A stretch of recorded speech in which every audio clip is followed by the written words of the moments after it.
move to the next presentation about the treatment-free remission, moving it from theory into clinical practice.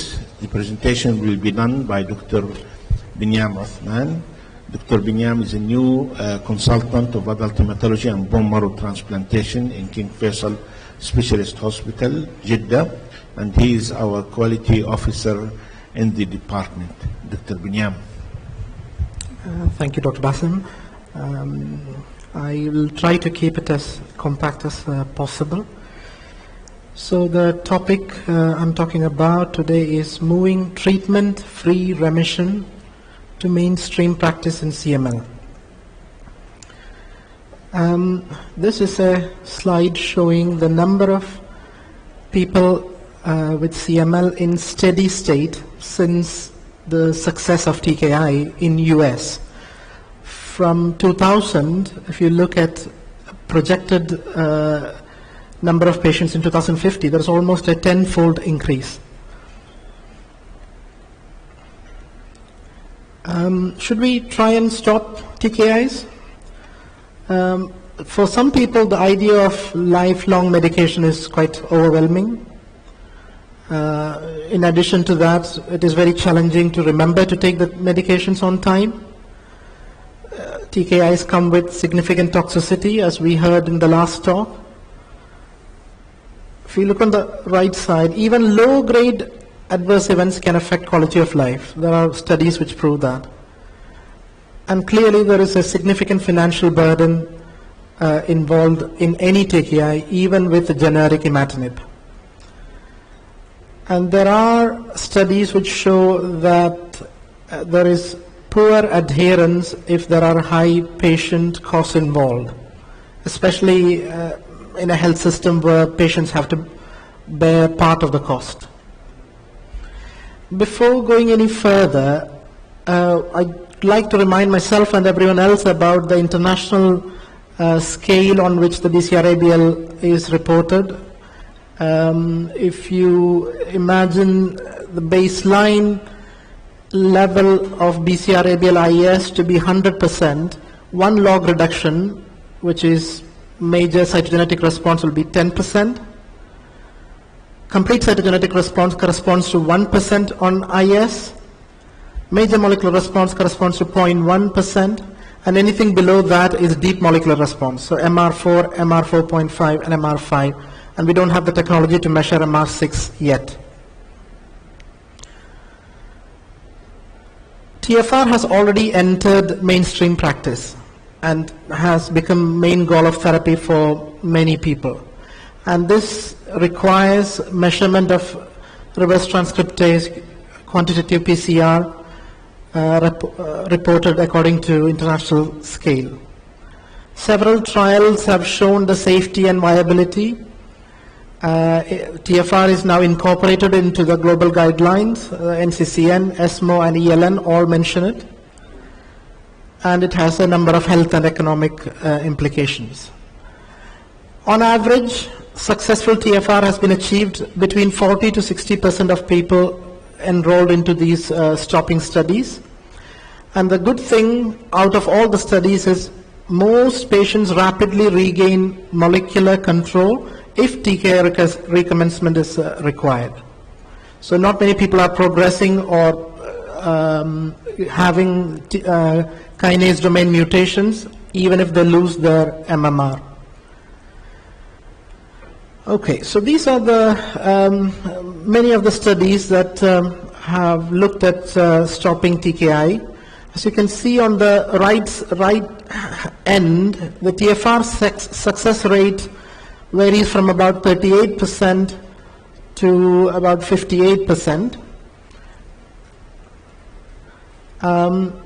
If you look at the x-axis, this is the median TKI duration prior to attempt at stopping TFR.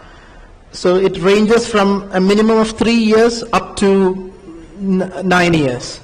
And you can see all the studies have shown similar TFR rates of around 40 to 60%, which is shown on the y-axis. One thing is pretty clear, which is sustained deep molecular response for at least 2 years is of major importance in TKI discontinuation. So I think we shouldn't try to stop before 24 months. The landmark study was the French STIM-1 study, which enrolled 100 patients, all started on Imatinib and achieved a deep molecular response, or in other words, MR 4.5. And they had it sustained for more than 2 years. Then the TKI was stopped and close monitoring was done. The important thing at the right hand corner, molecular recurrence was defined as either loss of MMR or below the MMR if they lost 1 log reduction. So this was very stringent criteria for relapse. And you can see at 60 months follow-up, 38% of people remained treatment free. There were some deaths which were extra hematological deaths, unrelated to the drug. And the relapse, as you can see, most people who relapsed did so in the first 6 months. And there were some relapses up to 24 months, but none after that. So we would be able to know the results of the discontinuation, whether it is successful or not, pretty early on. So the conclusions were that the molecular relapse occurs mostly within the first 6 months. SOCAL score was associated with a risk of MR, and if there is no relapse by month 6, the chance of relapse at month 24 was 10%, and there was no relapse after that. Treatment resumption at molecular relapse resulted in another deep molecular response in 55 out of the 57 patients. There was no CML progression, and Imatinib can be safely discontinued if deep molecular response duration was more than 2 years. At the same time, there was a parallel Australian study called the TWISTER trial, which had similar entry criteria and reinitiation of treatment criteria as well. The number enrolled was 40. They had to have MR less than 4.5 for more than 2 years, and all of them were on Imatinib for at least 36 months. And as you can see, long-term follow-up showed 42.7% treatment-free remission, and no patients similarly have progressed to develop KD mutations. So again, 42.7% success rate. Most relapses happened within 4 months of stopping TKI. No relapses beyond 27 months. No patients progressed or developed BCR-ABL mutations. All patients who relapsed remained sensitive to Imatinib retreatment. In the STIM trial, they did notice that the people who did not relapse, they had a fluctuation of the deep molecular response after the stop. You can see spontaneously it goes up and then comes down. So this led to the A-STIM study, which is according to STIM study, where they reduced the stringency of the enrollment criteria and the restarting criteria. Or in other words, they decided that only loss of MMR would define as treatment failure, and treatment would only be reinitiated at loss of MMR. Now, what this did was, if you look at the graph below, there were about 63.7% treatment-free remission. But if they had followed the STIM criteria, which is loss of MMR or loss of 1 log reduction, there would have been only 38%. So I think this trial established the fact that loss of MMR can be considered as an endpoint to reinitiate Imatinib. The largest of the stop trials was the EuroSki study. Now this looked at even less stringent criteria, which means MR4. They only needed to be in MR4 for 1 year to be eligible for the trial, and 821 patients who were treated with Imatinib were enrolled into the trial. Again, similar results showing 50% TFR at 24 months. And the second generation TKI studies showed similar results, which is, if you look at the 2G TKI discontinuation study, you can see, as we mentioned, there is at the bottom graph, it shows 56% TFR rate beyond 60 months of follow-up. And like we mentioned previously, all the relapses seems to happen, if you look at the top graph, most of the relapse seem to happen within the first 6 months, with a few relapse happening later. This is a Dasatinib stop trial, which shows similar results, 62%. Nilotinib stop trial, again around the 60% mark. Moving on to molecular monitoring. NCCN and ESMO suggest that we need high quality standardized RT-qPCR with a detection limit of at least MR 4.5 to be used for stop TKI attempts. The limit of detection used in each laboratory needs to be clarified, because if it is a lab which uses a technique which has less sensitivity, it might report it as PCR negative, where in fact this might lead to inappropriate TFR attempt. Sorry, I'll miss that one. Okay, so what do we do with regarding to molecular monitoring after we have stopped the medication? Most of the trials have done monthly or 4 weekly testing for the first 6 months, and 6 weekly testing or 1.5 monthly testing for the next 6 months, up to 12 months, and thereafter 3 monthly, which can be extended depending on patient response. If BCR-ABL levels were found to be rising, then we have to reduce the frequency to 1 monthly.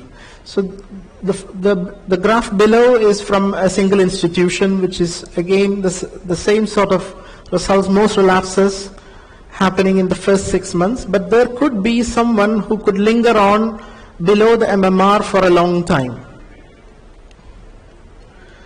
So the same thing, late relapses are infrequent, and there are reports of patients losing MMR and requiring TKI recommencement after 36 months of drug cessation. Similarly, a small subset of patients who lose deep molecular response but maintain MMR with fluctuating BCR-ABL1 transcript levels, not requiring recommencement. In the case of TFR failure, so nearly all cases after TFR failure remain sensitive to TKI therapy. There are very rare reports of kinase domain mutation development, and there is a single report of lymphoid blast crisis after TFR failure 9 months after Imatinib was restarted, despite regaining MMR. So at the bottom of the table, in case of MMR loss or molecular relapse, the frequency of BCR-ABL testing should be increased to 1 to 2 monthly until MMR is re-established.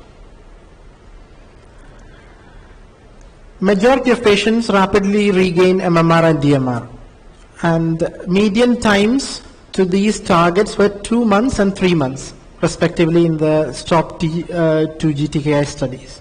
And comparable data have been generated from other stopping studies as well. This is the graph B, which shows the drop in BCR-ABL levels rapidly after recommencing TKI, which happens in the first few months, and only a few exceptions which take longer. Although most patients rapidly regain MMR and DMR, there remains a small subset of patients who fail to do so. In case they don't regain MMR within 6 to 12 months, we should do KD mutation analysis and consider a switch in TKI appropriately based on the results. We'll look at the predictors of TFR success. Number one is duration of TKI exposure before the attempt at stopping. So STIM study multivariate analysis showed that Imatinib treatment for more than 54 months, so more than 4 years, was associated with lower risk of detectable BCR-ABL transcripts. And similar results were observed in other trials as well. Number two, in the second generation TKI stoppage trials, the history of Imatinib resistance was associated with an increased rate of molecular relapse. Number three, the SOCAL risk score. So all the prognostic scores can be useful in predicting the TFR success. Low risk SOCAL is associated with reduced likelihood of molecular relapse compared with higher risk. But this is not observed in all studies. Number four, longer duration of deep molecular response has been correlated with treatment-free success, as shown in the Euroski study, where the DMR was more than 3 years, and in kids studies, similar, more than 3 years. But this was not replicated in other cessation studies. Number five is the stability of DMR before TKI cessation, but there is not much evidence for this. So in conclusion, there is no individual variable that has consistently predicted TFR success, but all the above need to be considered before attempting TFR. What are the pitfalls that can happen with TFR? In case of patients who have atypical transcript which your laboratory cannot measure, you might not detect a relapse until they have had hematological relapse. So this is something that has to be established upfront. We need laboratory facilities which can turn around the BCR-ABL results. NCCN recommends less than 2 weeks so that we can change treatment if needed. Patient compliance. So after stopping TKI, we will have to monitor them much more closely, and the patient has to be compliant to these test visits. And there should be systems which exist to identify non-compliant patients and to make sure that the clinician reviews the BCR-ABL results on time so that treatment changes can be made on time. We'll talk about TKI withdrawal syndrome, which is something to be aware of. In case of pregnancy, clearly before starting any TKI, we should counsel them about the risks of conception while on TKI and discourage them to do so. The timing of pregnancy should ideally be when the patient is eligible for a TFR attempt. I mean, it's not always possible in real life, but if they have reached and maintained deep molecular response for at least 12 months, if not, 24 months would be even better. We could ask those young females to delay their pregnancy. Monthly monitoring in pregnant patients once you have stopped the TKI. If the BCR-ABL levels were to creep up, and if it reaches 1%, I don't think we can wait any longer. So we could probably use alpha interferon as a safe option in pregnancy until delivery.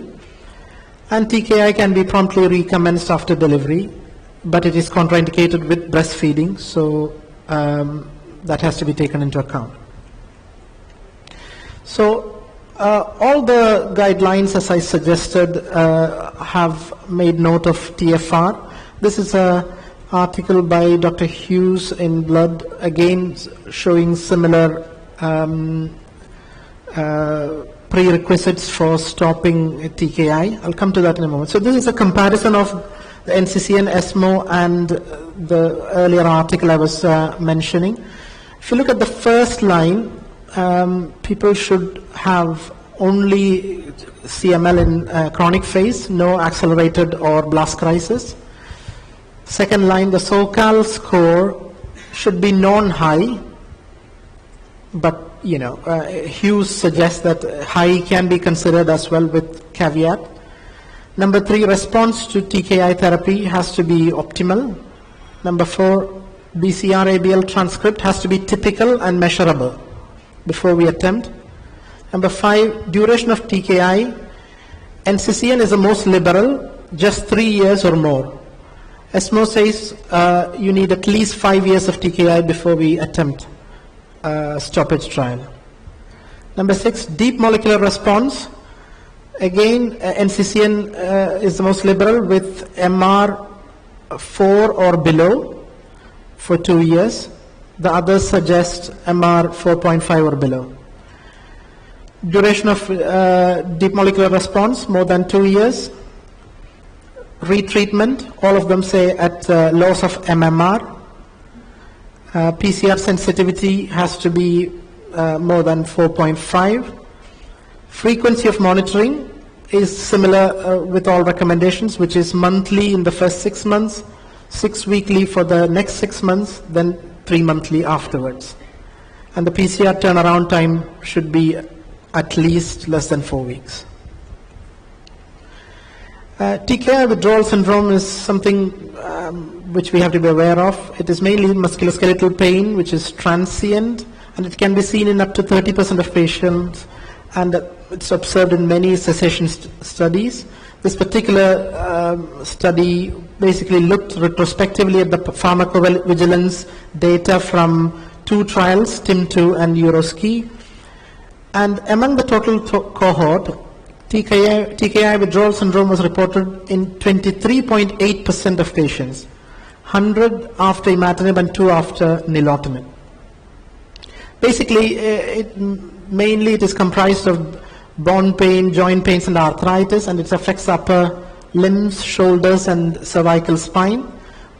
Most of the patients have grade 1 or 2, which is 62.5%, grade 3 or 4 pain in 37.5%.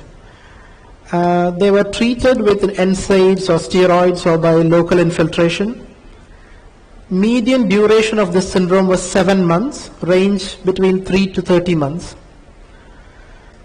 And multivariate analysis showed the predictors of the withdrawal syndrome were duration of treatment and previous history of osteoarticular symptoms. For patients who had to restart TKIs, withdrawal syndrome disappeared in 50% of the cases after a median of 3 weeks. That's it.